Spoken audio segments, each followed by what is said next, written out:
Bien-aimé peuple du Seigneur,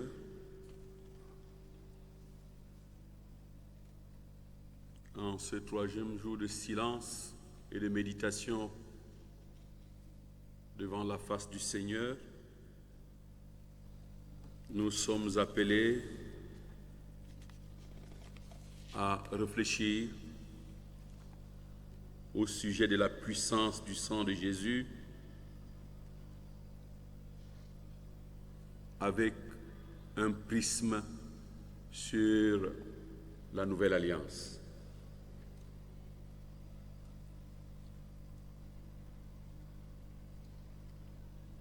Nous avons donné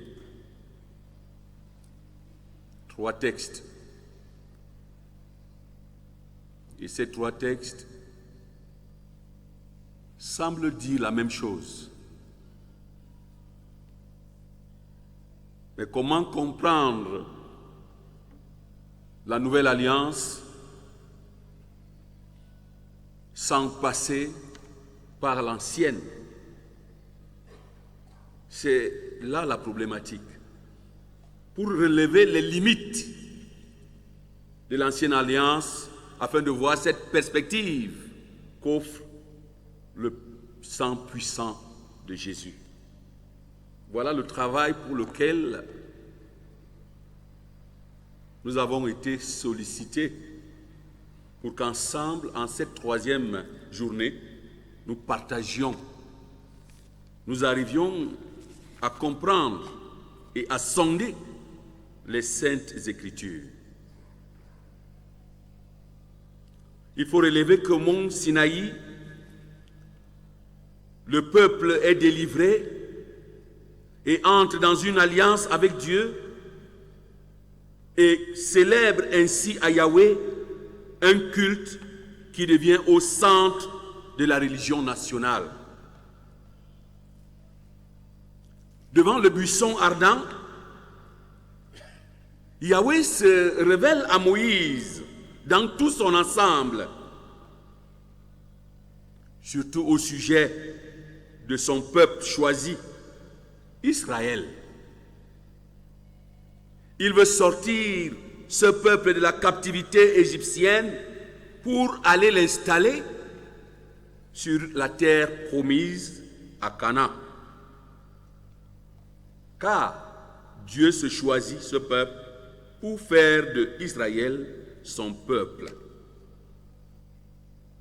Et il leur dit, je vais vous installer sur la terre que j'ai promise à vos pères.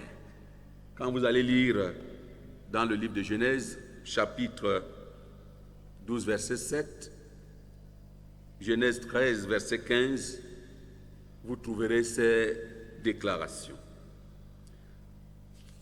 Comment faire donc pour comprendre la synthèse de cette alliance traitée avec le peuple d'Israël? Il faut passer par l'histoire de l'Exode, qui donne 2 rituels. Dans le premier, Moïse, Aaron et les anciens d'Israël prennent un repas sacré en présence de Yahweh, qu'ils contemplent et qu'ils célèbrent en Exode 24, verset 1 et suivant. Oui, le second paraît se reproduire comme une tradition liturgique conservée dans les sanctuaires. Moïse élève 12 stèles pour les 12 tribus d'Israël et un autel pour le sacrifice. Il offre des sacrifices, verse une partie du sang sur l'autel et en asperge sur le peuple pour marquer ainsi l'union entre le peuple et Dieu. Cette relation qui se noue entre Israël et Yahweh présente une alliance. Une seconde alliance que Dieu se fait avec son peuple. Le peuple s'engage donc solennellement à observer les clauses de l'alliance. Le sang de l'alliance joue donc un rôle essentiel. Une fois le pacte conclu, divers objets vont être perpétués en souvenir. Rappelez-vous de l'arche de l'alliance, de la tente d'assignation, comme les lieux centraux pour rendre hommage à Yahweh. Il faut noter que cette alliance sinaïtique donne naissance à un culte perpétuel.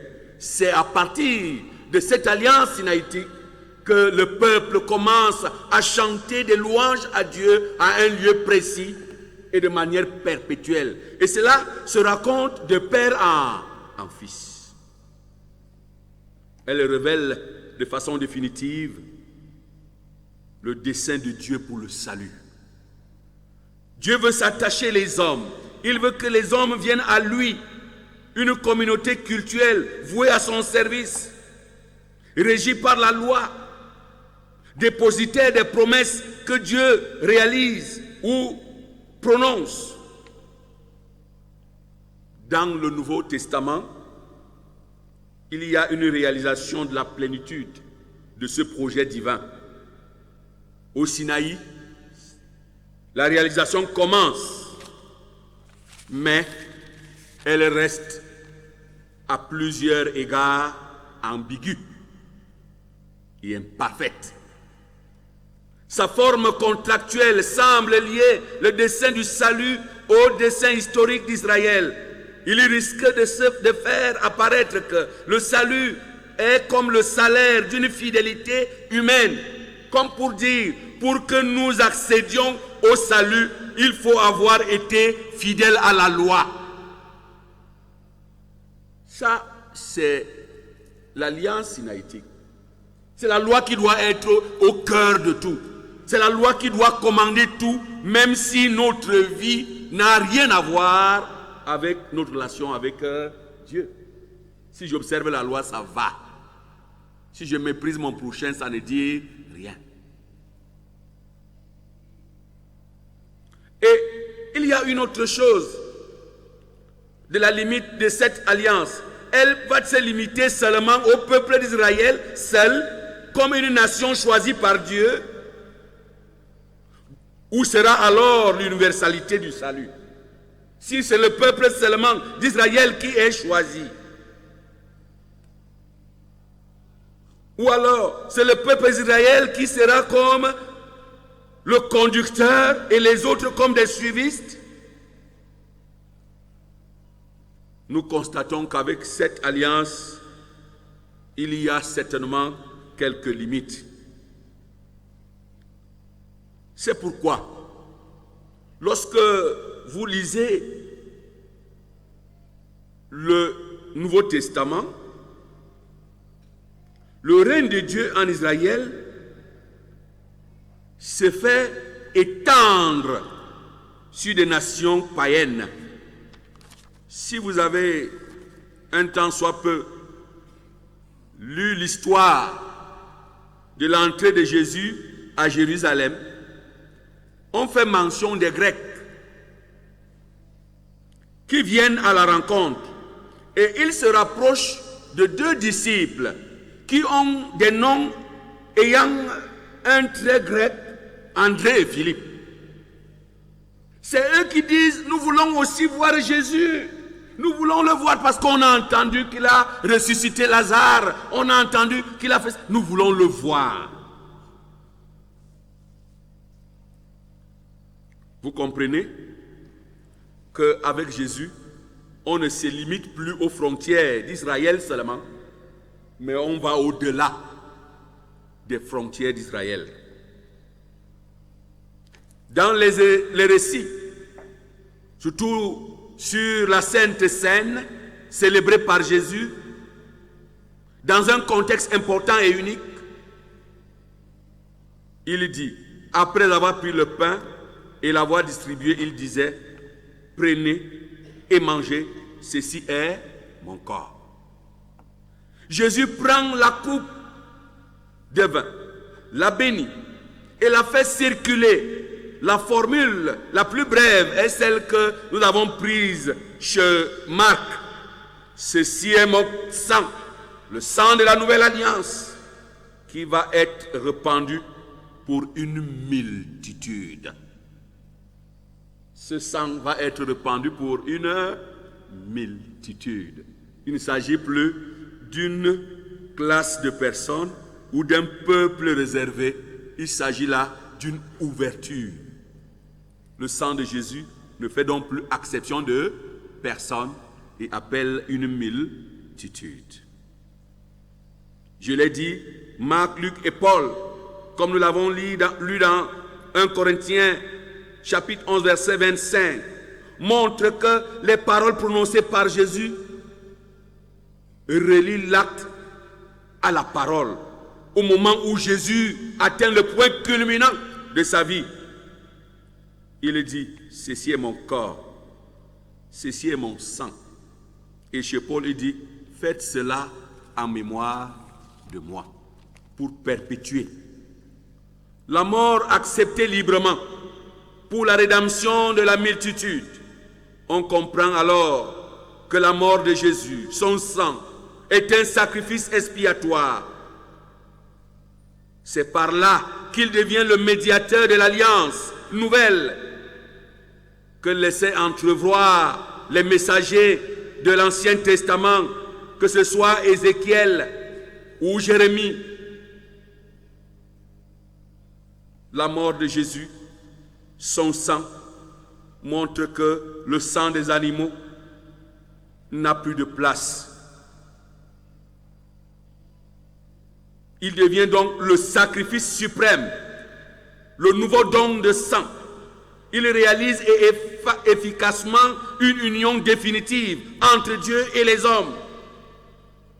Ainsi, il accomplit la promesse de la nouvelle alliance énoncée, comme je l'ai dit plus haut, par Jérémie et Ézéchiel. Grâce au sang de Jésus, les œuvres ou les cœurs des humains vont être changés en des cœurs de chair. Des cœurs de pierre vont être transformés. L'Esprit de Dieu va être donné à tous et à chacun. Avec le sang de Jésus, bien-aimé, nous avons là le sacrifice de Pâques, le sacrifice de l'Alliance, le sacrifice expiatoire qui conduit à l'accomplissement de tout ce qu'a annoncé l'Ancien Testament. Puisque cet acte d'amour que Dieu réalise en des hommes à travers son Fils Jésus a un impact pour notre vie, il est donc question de nous interroger un peu en nous disant, le sang puissant de Jésus, la nouvelle alliance, pour quel intérêt pour nous aujourd'hui? Pour quel intérêt? Pourquoi dire que le sang de Jésus est puissant? Pourquoi dire que ça sort et ça nous donne une nouvelle alliance?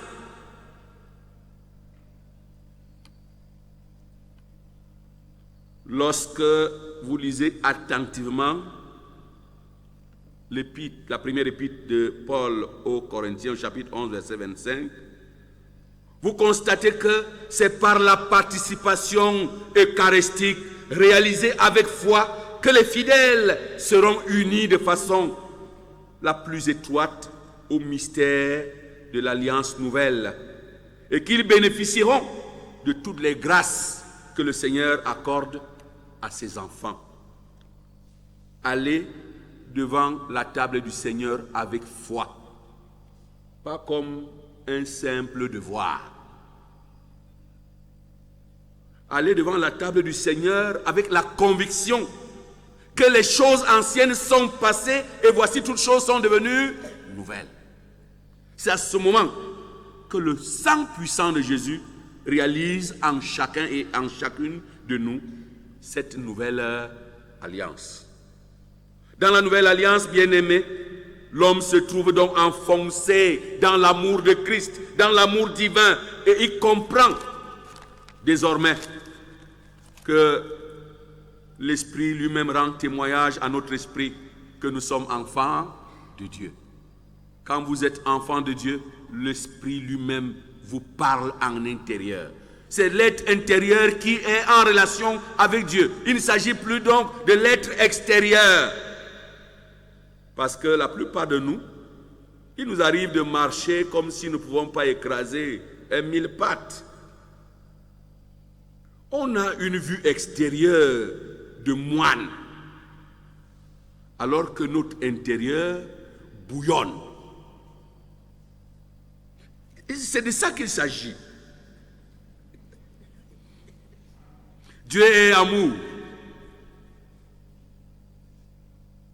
Il veut lire notre intérieur. Parce qu'il nous a aimés tous, il a accepté d'aller jusqu'à la croix pour porter les fautes. Et c'est ce sang où Jésus lui-même dit sur la croix, tout est accompli. Tout est accompli. Il n'y a plus rien d'autre à faire. La puissance du sang de Jésus dépasse les frontières humaines.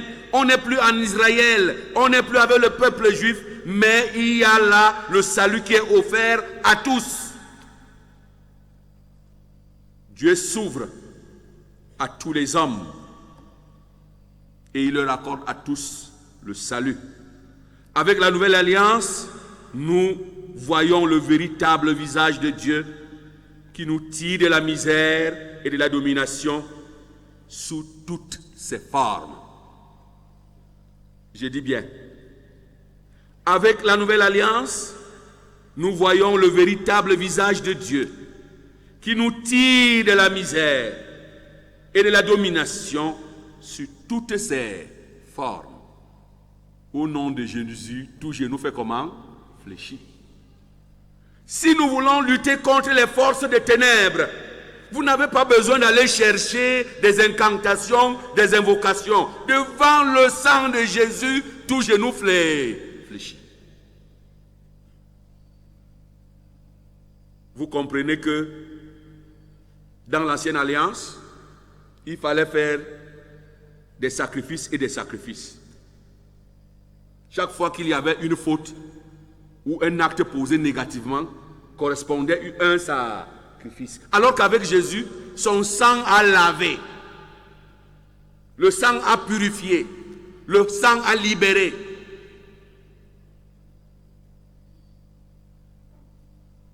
Nous sommes parfois surpris qu'il nous arrive d'aller souvent chercher la puissance ailleurs, sur des choses futiles et vaines, des choses limitées sans valeur. Nous voyons des chrétiens se courber sur... Le sang de Jésus-Christ est versé afin que nous ayons le pardon et le salut. Avec le sang de Jésus, ça nous met dans une nouvelle perspective. C'est pour cela que j'ai parlé du prisme de la nouvelle alliance.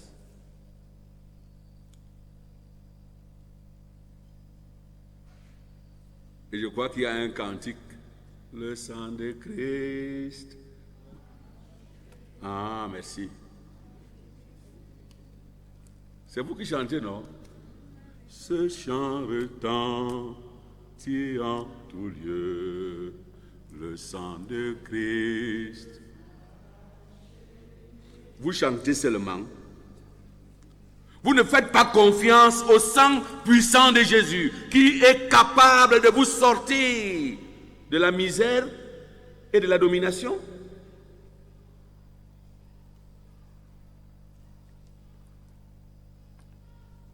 Quelle lecture pour la paroisse Adna? Bon, je ne sais pas si je suis en train de satisfaire le comité qui m'a demandé de travailler, mais quelle lecture pour la paroisse Adna? Le sang puissant de Jésus, nouvelle alliance. Une paroisse qui vient de célébrer avec faste sa dédicace. Est-ce que nous allons rentrer aux vieilles habitudes? Ou alors nous allons prendre un nouveau départ en regardant à Christ qui est le libérateur de tout?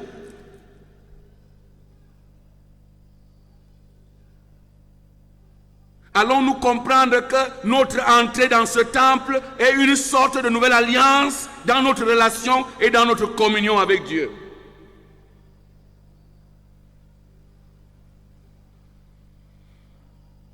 Ceux qui reçoivent Christ comme leur Seigneur et leur Sauveur, ce n'est plus sur des Bibles ou sur des tablettes que la loi est écrite, mais c'est sur leur cœur. Et la Bible dit, ils seront mon peuple et je serai leur Dieu. Je me ferai connaître du plus petit jusqu'au plus grand.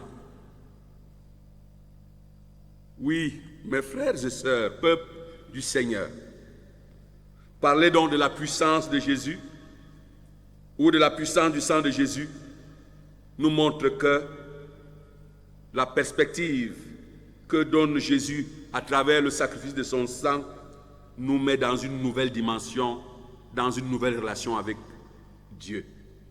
Et il faut la saisir. Il ne faut pas être un simple auditeur de la parole, mais il faut être un praticien. Puisse le Seigneur nous aider en ce 3e jour de méditation de comprendre que le Seigneur tend une nouvelle perche à chacun de nous.